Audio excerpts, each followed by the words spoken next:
Well, welcome back, family. This is Coach Jay coming at you, family. I want to thank you for tuning in, family. We're going to go ahead and continue to talk about having proper insurance, talking about the Grow the Gap Fund, talk about the emergency fund, life happens fund, or whatnot, and so that we can be ready when life happens, because life will happen and we don't know when it's going to happen, but we want to be prepared. We can't prevent things, but guess what? We can help things financially when they do happen. So let's go back to the insurance policies. We want to make sure that you have all your insurance policies up to date. Make sure you have enough coverage, whether that's property, the house or car or medical, different insurance policies. We want to make sure we have everything updated. So when life happens, even though things may be destroyed or damaged, we can still get those things replaced without it adding stress to us. And now we're ready to do something to exit this earth realm, and we need you here.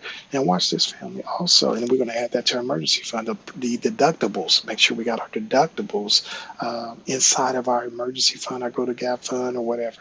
Now, I talk about the Grow the Gap fund. Let's say, for instance, you want to retire at 50 because you're just ready to get out of here, but you're not, and you do have money set aside in your retirement accounts to retire on right now. You don't want to take a penalty, but you'll take a 10% penalty. Basically, in general rule, because there are some exceptions, but the general rule is 59 and a half is the earliest that you can take from your retirement accounts without them being penalized. It's really a tax, 10% tax on top of if you have to pay taxes on the traditional accounts. Roth, we know all that is tax free once you're ready to start pulling it out. So, say for instance, you wanted to retire at 50 and you're not all the way there uh, to your money that you want to have in there. We're going to use that scenario. And by the time you get 59 and a half, that money will be there. That $2.5 million be there. But what happens when you pass away at 50 years old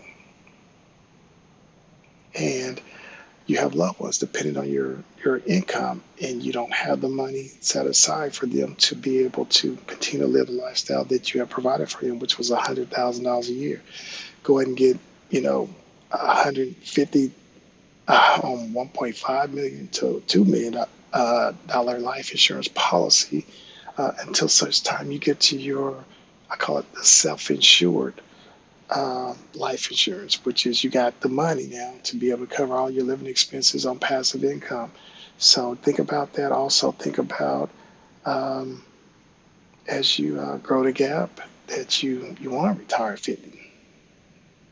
You got the Grow the Gap fund that'll take you from 50 to 59 and a half without pulling from those retirement accounts early, getting penalized. Come on, family, we can get this together.